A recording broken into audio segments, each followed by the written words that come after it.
Jadi Bapak Ibu wajib pajak silakan cek dulu, dilihat profilnya. Kalau sudah terverifikasi nggak perlu validasi lagi, nggak perlu. Tapi kalau yang belum terintegrasi di situ nanti ada tulisannya dalam blok merah itu perlu diverifikasi.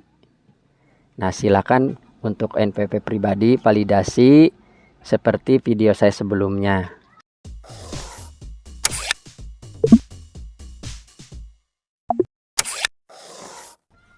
Assalamualaikum warahmatullahi wabarakatuh. Salam sejahtera bagi kita semua. Apa kabar Bapak Ibu wajib pajak? Mudah-mudahan sehat walafiat. Selamat datang kembali di KC2Tax, channelnya tutorial pajak, memberi solusi berbagai macam permasalahan perpajakan Bapak Ibu wajib pajak.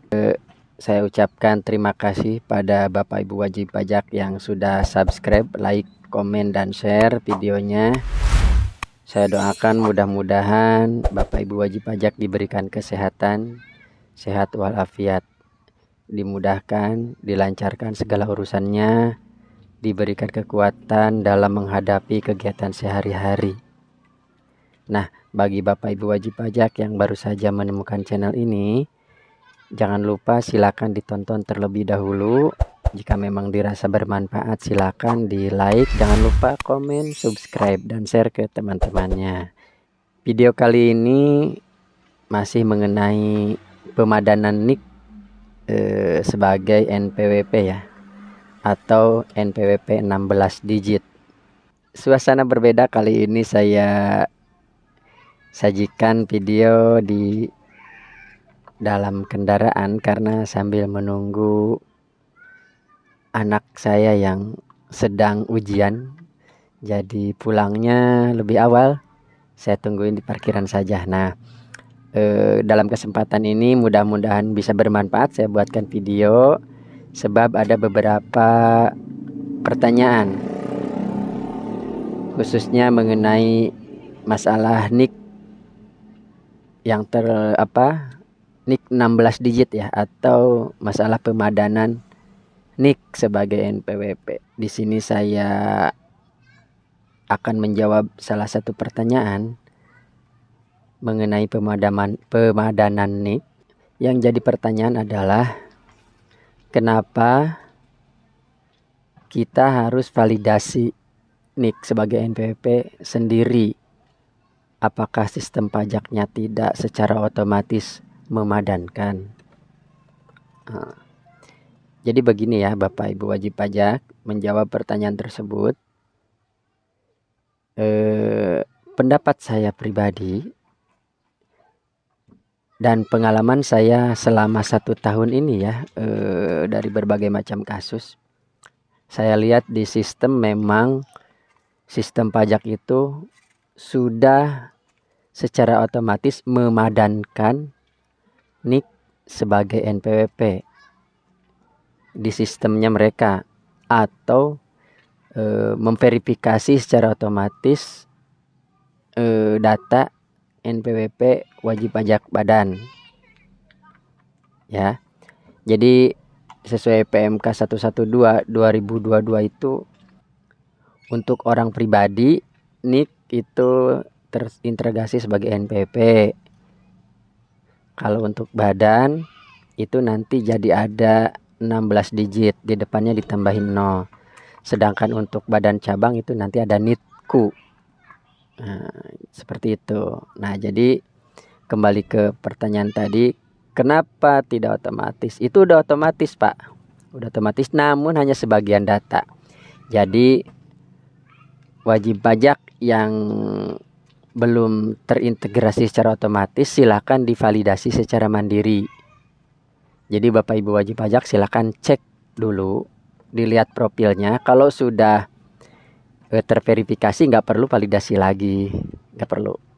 Tapi kalau yang belum terintegrasi di situ nanti ada tulisannya dalam blok merah itu perlu diverifikasi.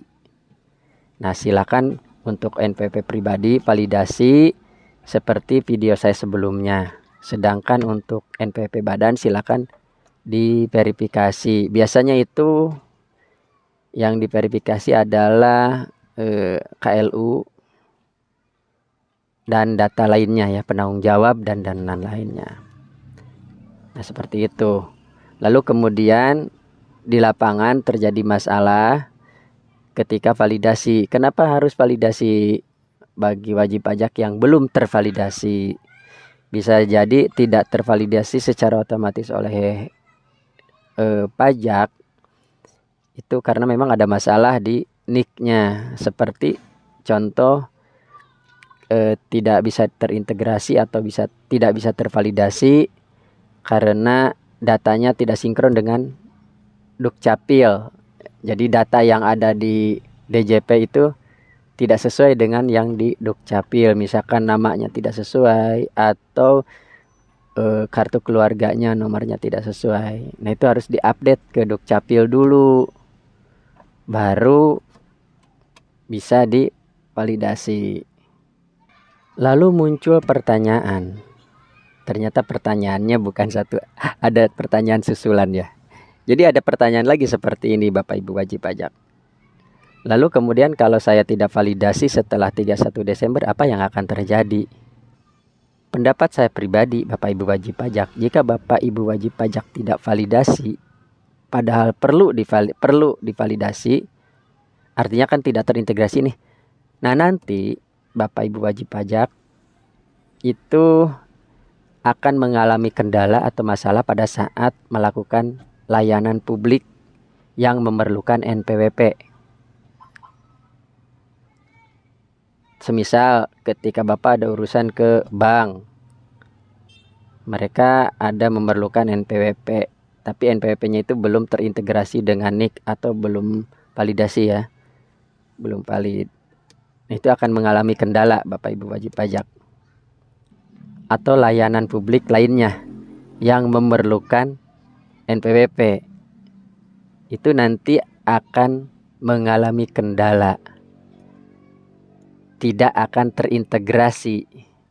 Seperti itu. Nanti ujung-ujungnya nanti ya kita urusannya ke sana ya validasi lagi supaya bisa terintegrasi gitu loh. Seperti itu ya.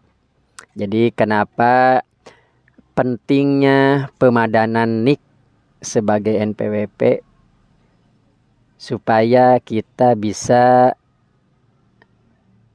lancar urusan yang ada hubungannya dengan NPWP gitu Pak ya.